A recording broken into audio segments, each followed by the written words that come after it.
Hello everyone, welcome back to my channel. So today's video will be on these baggy shorts with elastic at the back. So the front doesn't have any elastic, the elastic is just at the front part of it. If you haven't seen the baggy trouser, is in my channel, please check it out. And if you haven't seen the story on this shirt, is also in the channel or is coming up very soon. Please check it out. And without wasting so much time, let's get straight into the video. Don't forget to subscribe if you haven't. So for this style, I'll be using my pattern to cut it out, and the total yards of fabric that I use is 1.5 yards, and this depends on how big your child is. So I'm going to go ahead and mark a starting point, a line to serve as our starting point. And know that this short is going to be having a band of 1.5 inches. So I'm going to place my tape at 1.5 inches.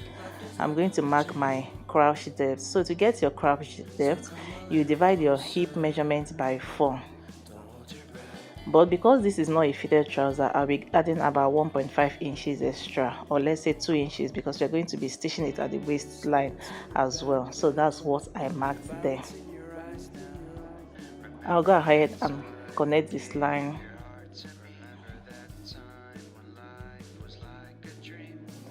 Once I am done with this, I'm going to go ahead and to mark our crouch extension. So to get our crouch extension, divide your hip into 4, which is what we use to mark our crouch depth. And that same this is whatever you have there, you divide it by 4. I hope you get this. That's hip divided by 4. For example, you have 8 inches, you divide that 8 inches by 4 again. And then for mine, I have about 2.25, so I rounded it up 2.5 inches. Then for my hip point, I am going up from my crouch depth by 1.5 inches. That's how to get your crouch depth and your hip line, sorry, and I mark the line straight. So at that crouch depth, I'm going to go ahead and take my hip measurement divided by 4. I'll make a point there. Remember, this is not a fitted trouser. A fitted short is going to be like a baggy short. So I'll go ahead and add extra 1.5 inches to my measurement, and I'll make a point there. So I'm just extending this line to meet that 1.5 inches that we extended or we marked, so that it will be more visible. Once I am done with that, we are going to go ahead and also mark this line to connect it to the hip point. And then once I'm done with that, we're going to go ahead and mark our waist measurements. And to mark our waist measurements, I'm going to measure what I have at this point. I have about 10.5 inches, so I'm going to mark it there, but we are going to deduct it by about 1 inch or 1.5 inches, depending on how fitted you want it to be. But I did 1 inch, and then I'll go ahead and connect these 2 points. That's the point coming from the hip to the point at the waist.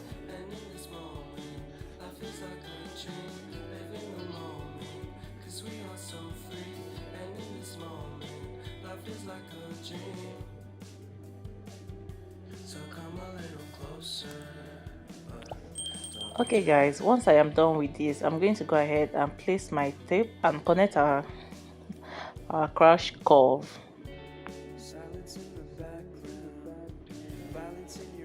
So this is what we have after we are done. So the next thing I'm going to be doing is to still place my tape at the starting line. I'm going to go ahead and mark the full length of this shirt. For mine is 14 inches, so I'm going to go ahead and make a point there. So every allowance will be added will be added while transferring this to our fabric. So I connected this line straight, and then from the waist point, from the center waist, I'm coming down by 1.1 inch, sorry, and then I'll go ahead and connect it to the side seam.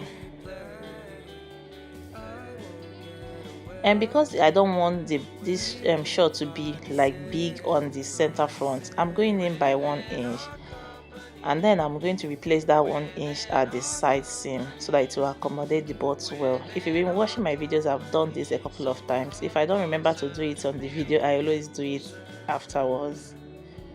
So this is for it to sit properly. If you see some trousers or shorts or whatever, you see that the front is like baggy. This is the, if when you do this, you eliminate that puffiness at the front. So once I cut that out, we are going to be using it to transfer to another pattern to cut out our back. So I'm going to be extending our crush area so that we will cut out the back the back pattern. So once I extend that, I'm going to be extending it, the back crush, oh my goodness, by 2.5 inches. And then at this point, I'm going up by 1.5 inches, and then I'm going to go ahead and connect it to this waist. And then every other side, I am marking 2 inches because, you know, I don't want it to be fitted. So once I am done with this, I'm going to go ahead and connect these points that I just created.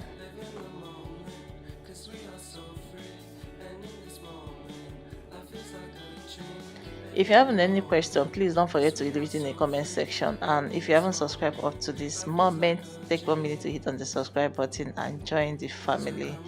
And to my old subscribers, I say thank you very much for all your support. So I have gone ahead to cut out the fabric, the pattern on my fabric. I don't even know where the clip went to, but I just transferred the pattern to my fabric, and this is what we have.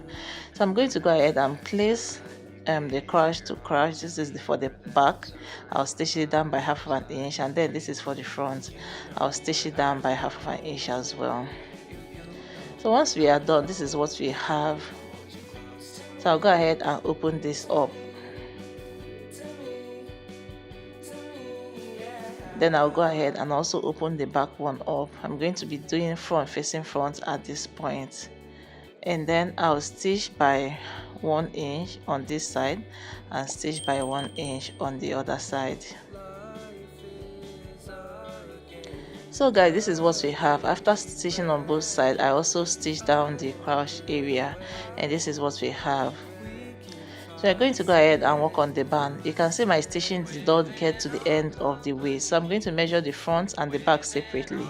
And this is what we have. The back is longer than the front. That's because the back is going to be having an elastic. So by the time you measure your back, you see that it's longer. So I have this elastic of 1 inch, and our band is 2 inches. So I'll be using 1/2 inch to attach it to the shorts. And I also went ahead to stitch it down so that it's more like I'm creating a channel to it. So I'll pass this elastic band into it and secure it on both sides. So once I am done doing it, I'm going to go ahead and pick up my shorts and do front facing front. Remember that the front band should be shorter than the front one. So how to know the difference is that the front is shorter than the back one. So this is what we have after I was done. You see the back that has elastic, so you see it's longer than it, and then the front one is shorter. So I'm going to go ahead and place it this way and stitch it down, and I'll also do the same thing for this other side and stitch it down, and then I'll go ahead and hem it. And that's all for this style. I hope you find value. If you don't forget, remember, if you don't understand anything, don't forget, do where to leave a comment and I'll clarify every confusion. And please subscribe to my channel if you haven't already. Give me a thumbs up, share my videos to family and friends, and I will see you in my next video. Do it to watch the tutorial on these shirts, and I'll see you in my next video. Thanks so much for watching.